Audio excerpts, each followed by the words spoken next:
there's quite a few Congress people, men and women on the right that don't get help from the establishment at all.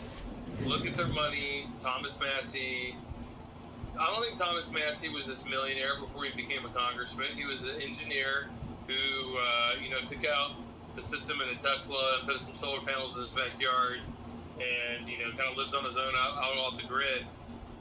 He got a nice piece of real estate. I mean, I don't think the man's poor by any means, but I don't think he's like self-funding a multi-million-dollar campaign. So you have to have enough money in your bank account. You have to be ultra rich, but you can't be poor. And then you have to have friends and family that can help get your campaign off the ground without the help of the establishment. Then you got to have consultants that are good, that don't work for the establishment, that won't 86 and torpedo your campaign, and that you can afford. And then you have to figure out where the money's actually going to be spent to win the race. Most of it's going to be spent in the mail if you have the money. Very little of it's going to be spent on signs. Yard signs are great, 4x8s are great, commercials are great, but they don't really win campaigns.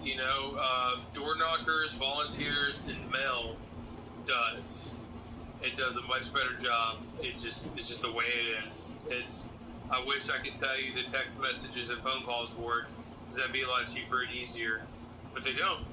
People are tired of being bugged by the phone, and it's just not useful at all, especially when it comes to fundraising. So you got to have a good strategy that works, and it's repetitive. People have to know who you are. Once you get elected, once you use your name ID up there, it's not too hard to get reelected.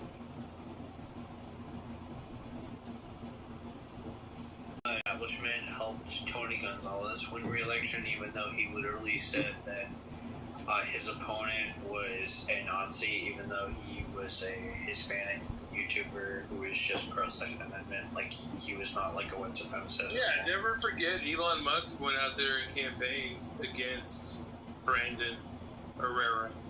Never forget. That's exactly what that was. Some very strange things that happened where Elon went out and supported the establishment, where, the establishment was working overtime against MAGA candidates.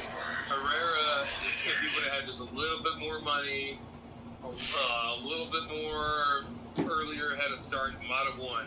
David Covey, same thing. I mean, the man was working overtime, and they had to overcome 2,500 Democrat crossover votes. Hopefully we eliminate a lot of that when we close the primaries in Texas finally, and it's a little bit easier warpath for us